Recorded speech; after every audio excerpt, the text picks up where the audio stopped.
I'm here with Sergio Amalfitano, the Midnight Hour Records here in San Fernando Valley. What's up, man? Hey, what's up, man? How you doing? Good, good. Hey, so what are some records that inspire you? So first record I ever bought, ever in like 99 was Dystopia, Human Equals Garbage. This is a repress from 10 Grams Records. You can get this. This is awesome. But I remember getting it for $5 off one of my friends in high school. They wanted a 40 ounce or something. And I was just like, yeah, sure, I'll give you $5. I didn't have a record player. I had my friend borrow it, put it on cassette for me, heard it. Incredible record. I believe that's the one with Love Hate. Really weird, interesting story. But Olivia Newton John was sampled on this for Love Hate. And her team found that out. And so later pressings, they had to remove the sample from it. So I have the original sample with Olivia Newton John, Hopelessly Devoted to You. So I think that's kind of cool that she even knows what Dystopia is. But yeah, I saw them in 2003. Incredible show. I was underneath the hi-hat because it was like super packed. It was this insane show at the Smell in LA. That was one where they bum rushed. They bum rushed the door. Yeah, a bunch of kids. I think they were like from Vegas was the rumor. I don't know. But like 300 kids bum rushed the door, just ran in. Yeah, it was crazy packed and so much weed in there. It started dripping from the ceilings. I have a little cassette from when I interviewed them after that. And that interview got transcribed and we ended up doing it in Maximum Rock and Roll. And I was like, I don't know, 18 at the time. I'm 41 now, so Nice. A lifetime ago. But yeah, incredible band. I love that band. Even though I'm a straight edge guy, I love like any music made by people that do drugs. It's better music most of the time. I don't know. Cool. Dude, what do you got next in the stack? Yeah, so anytime I just want to relax, Sade. Or Sade. I think it's Sade. I don't know. Everybody's like, some people say Sadie. I was like, what? No, it's Sade. Or I've always heard Sade. But I've seen it spelled out as Sade. But I'm going to say Sade. Yeah, I grew up in the 90s. This music was everywhere, especially like, I don't know, K-Jazz, K-Earth 101, all that sort of stuff. But it's just good. It's always good. You talk to almost any hardcore kid, he's going to tell you Sade is amazing. It's absolutely incredible. You don't want to listen to like, hardcore music in the car all the time when you're on a tour or something like that. This is your go-to. This, I don't know, Bretton Wood, anything good, soul, R&B, oldies, jazz, anything mellow to kind of give you like a palate cleanser, but incredible. Nice choice. Yeah, love it. Cool. Have you seen her? No, never seen her. Yeah, would love to. But yeah, I don't know. It's just never been a thing that has presented itself to me, But yeah, for sure. I feel like I would like have an out of body experience, But yeah, Totally. Cool. So what else is in this stack? So the last one that I have is Colleccion de Oro Rock en Mexico. So this is an 8-box LP set of rock and roll covers, mostly covers from the 60s garage rock scene from Mexico City. They had what was called refritos, and refritos was like roughly translates to refried, which is their version of saying covers, right? There's a really good book called Refried Elvis, and it kind of documents this entire scene. And it goes from kind of the influence of the Beatles, Elvis Presley, how they started to kind of differentiate themselves from like the classic Mexico sound from Agustin Lara, and they went into the hippie movement and how that hippie movement went into the massacre of 68 of Tlatelolco. So there's a lot of really interesting politics. Like I always tell people, music isn't just music, it's your history, it's your language, it's your culture.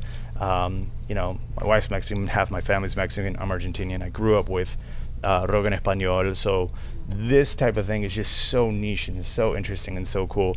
And it's very punk rock to me. It's very DIY. It's kids with mop tops in the 60s, just like kind of rebelling against their parents' kind of version of what they should be, and doing covers of rock and roll songs, and I love it. But yeah, anything from like Los Absons, Los Hitters, Los Blue Angels, anything like that from like 60s, Mexico City, or just anywhere in general, because Salvadorian records, all that sort of stuff like that. Los Vikings, incredible stuff. So cool. How did you find out about this compilation?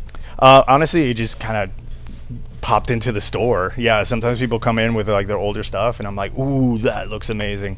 I mean, I've had like, you know, Los Apson and that sort of stuff. I've definitely found it when I go dig and tour. I'm always looking for something whenever I'm touring, whether it's, you know, even if I have it already, I'm like, oh, I want the La Bamba soundtrack from Korea, or I want the, you know, I don't know, Beatles version from China, even if it's a bootleg or whatever. I'm a collector. I like those things, and it's a cultural kind of thing too. It teaches you a lot. So, yeah, this one I was lucky enough that it just came into the store. But these are definitely rare. They don't repress them very often, and if you find one in good condition, it's incredible just to be able to see it alone, own it, right? But, yeah. Hell yeah, man. That's sick. That's sick. And you said it's an 8 LP Yeah, collection? 8 LP collection. Yeah. Wow, that's crazy. Yeah, and they have like, you know, Long Tall Sally, Larguirucha Sally. They have La Plaga. They have Lucila. You know, just all of these Spanish versions of like classic kind of garage rock songs. La Hiedra Venenosa is Poison Ivy by the Coasters. So it's really, really cool. Really, really interesting. Wow, that's rad. This is deep cut, man. Yeah. Very cool. Dang. So, as the Midnight Hour Records location winds down, what are some of your most memorable experiences? What are you proud of? I mean, it's awesome just to be able to have had a space that, you know, we grew up in punk, we grew up in hardcore from like the late 90s, early 2000s. And to me, it was always something that you went to shows and you had zines and vegan food and, you know, political discussions and videos of like Meet Your Meat and PETA and all that sort of stuff, right? So it was this hugely influential thing to have these communal spaces. So I always wanted to use a record store, not just as a record store, not just to sell commodities, but to create community. So I am the most proud when we actually just get to use the space as not a record store. We get to use it as a space for, you know, Palestinian benefit shows for PCRF. When we get to use it for the fires, we did a relief aid for the fires. When we get to use it for Pride, we did the first Pride in the city of San Fernando.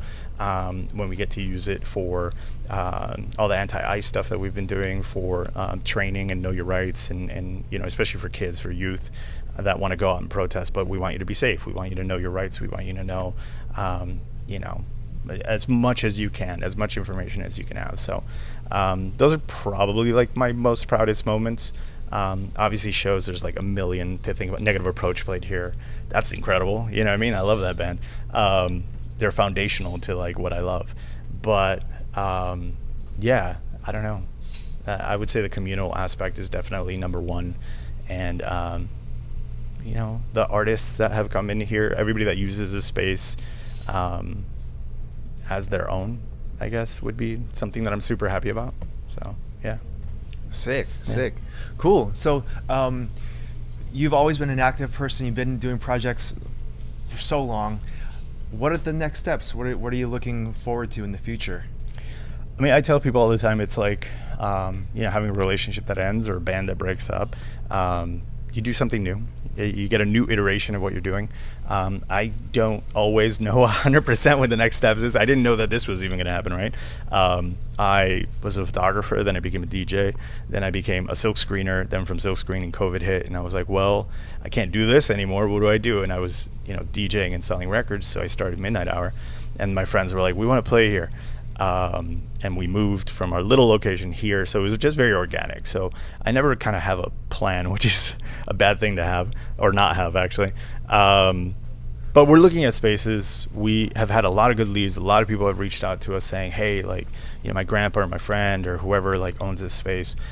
So maybe we'll do a different iteration of what this is.